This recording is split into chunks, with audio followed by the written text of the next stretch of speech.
گھر میں موجود ہیں۔ حضور کی ازواج میں ام المومنین ان میں سلمہ صرف ایک بچی ہوئی ہے، باقی ساری حضور کی بیویاں پردہ فرما چکی ہیں۔ ام سلمہ کہتی ہے میرے لال مدینہ سونا کر رہے ہو، مدینہ چھوڑ کے جا رہے ہو؟ کہا امی جان نانا کا حکم ہے، میں نے دین بچانے کے لیے جانا ہے۔ اللہ اکبر۔ ام المومنین نے کہا اگر ایسی بات ہے تو ایک کام کرو، بیویاں چھوڑ کے جاؤ، بچے چھوڑ کے جاؤ، تم لوگ مرد چلے جاؤ۔ عرض کی امی جان نہیں، مجھے یہ حکم ہے کہ میں بیویوں کے ساتھ جاؤں، انہیں بھی قربانی دینا ہے۔ ام المومنین نے فرمایا بیٹا وہ کربلا کی مٹی تو میرے پاس ہے، تمہارے نانا نے کہا تھا کہ جب یہ سرخ ہو جائے تو سمجھ جانا کہ میرا بیٹا کربلا میں شہید ہو۔ کہاں جا رہے ہو؟ ام المومنین سے کہا فی الحال تو مکہ جا رہا ہوں۔ ام المومنین نے کہا نہیں تم مکہ نہیں جا رہے ہو، تم کربلا جاؤ گے۔ تمہارے نانا نے مجھے یہی بتایا تھا، تمہارے نانا نے یہی نشانی بتائی تھی، تم فی الحال کربلا کا قصد، تم فی الحال مکے کا قصد کرو، لیکن اصل تم کربلا جا رہے ہو۔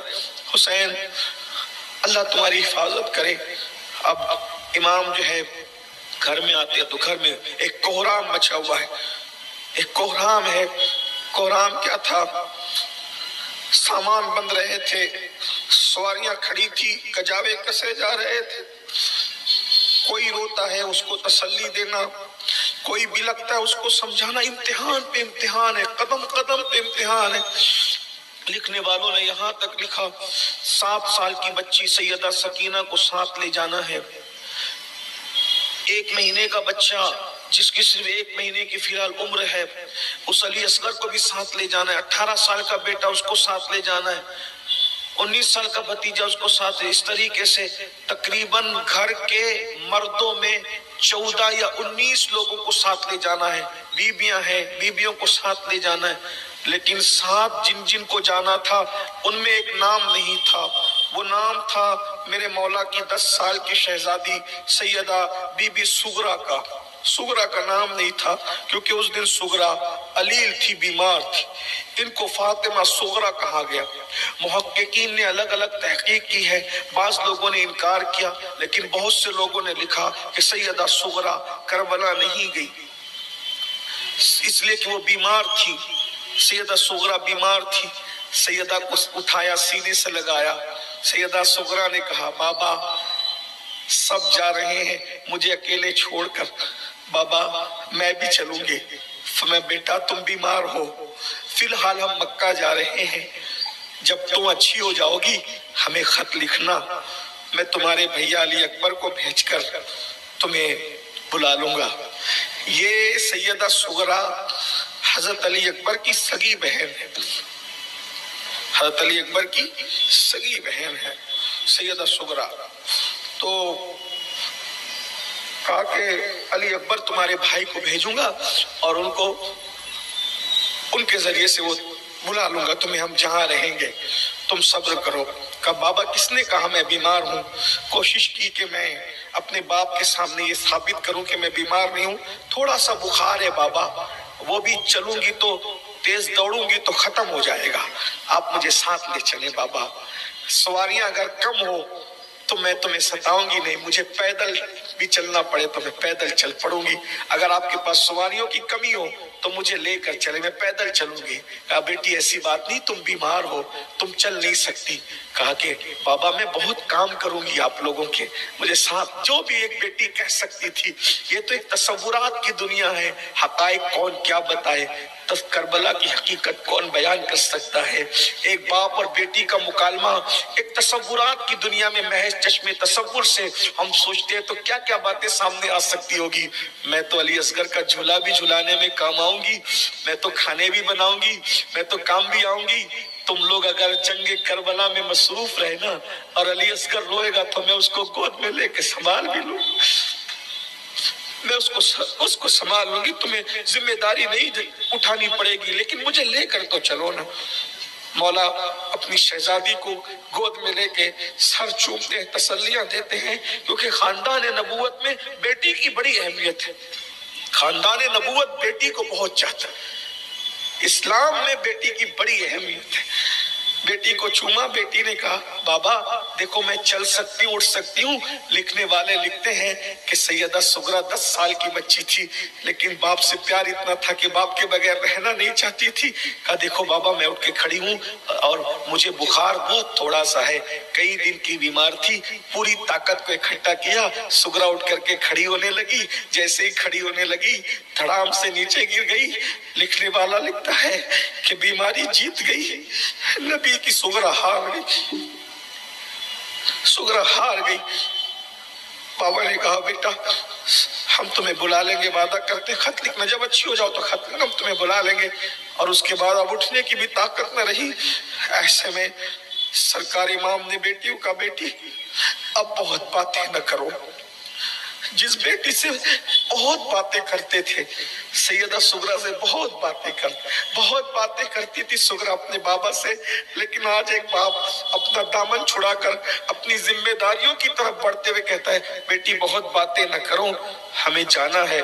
اس سے پہلے کہ صبح فجر کا اجالا نمودار ہو ہمیں مدینہ چھوڑ دینا ہے، ورنہ لوگ ہمیں روکیں گے، مدینے والے ہمیں واسطے دیں گے، مدینے والے ہمیں روکنے کو، ہمیں رکنا نہیں ہے، وہ بیدار ہو کر اس طرف آئے، ہمیں اس سے پہلے مدینہ چھوڑ دینا ہے۔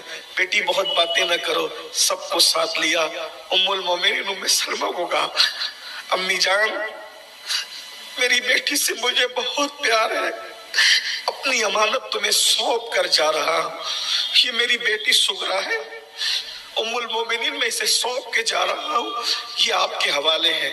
اور اپنی بیٹی سیدہ سغرا کو ام المومنین کے حوالے کیا، اور حوالے کر کے امام نے کہا جلدی جلدی سے اپنی سواریوں پہ بیٹھو۔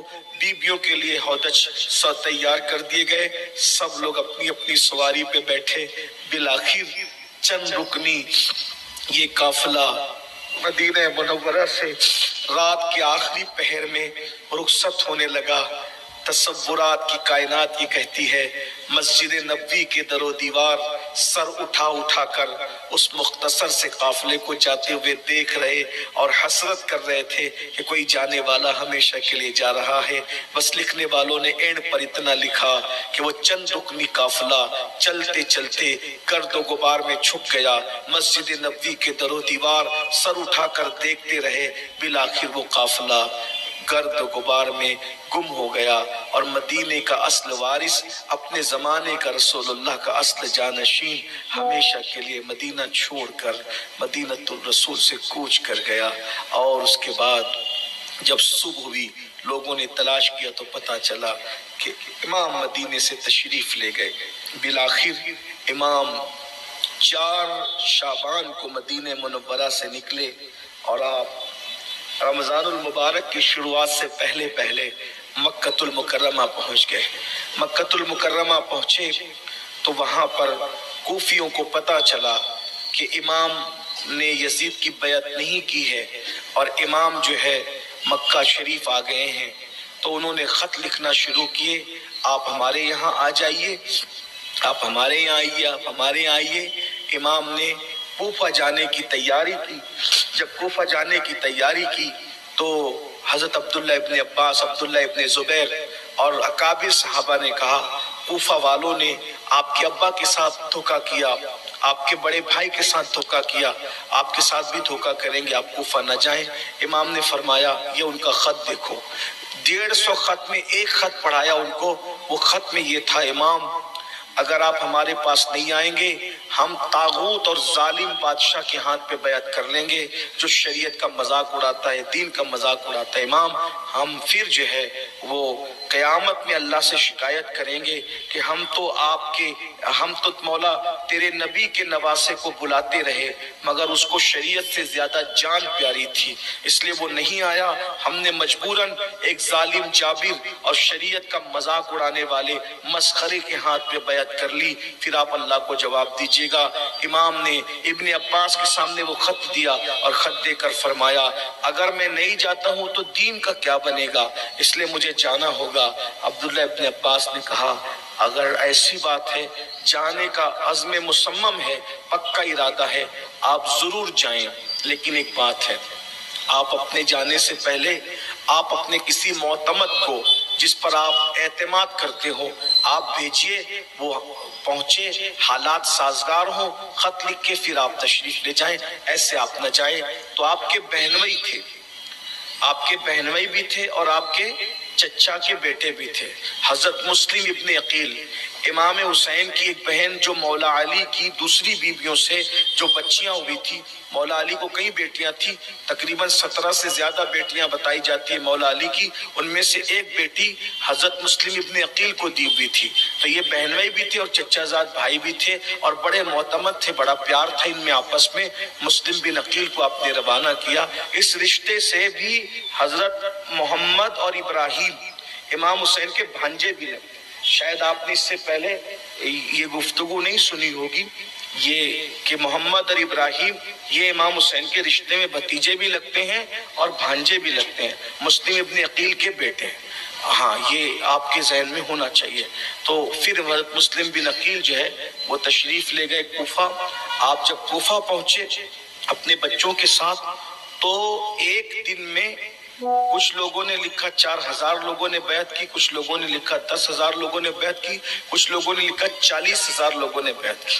جب یہ منظر دیکھا کوفہ والوں نے تو جو یزید کے جاسوس تھے انہوں نے یزید کو خط لکھا کہ حضرت نعمان بن بشیر صحابی رسول امام حسین کے نمائندے کے ساتھ نرمی کرتے ہیں اور کوفہ تمہارے ہاتھ سے نکلتا ہے، لوگ ان کے ہاتھ پہ بیعت کرتے ہیں، اس لیے اگر تو اپنی حکومت بچانا چاہتا ہے تو نعمان بن بشیر کو یہاں سے ہٹا اور جلدی سے اپنا کوئی سخت نمائندہ بھیج۔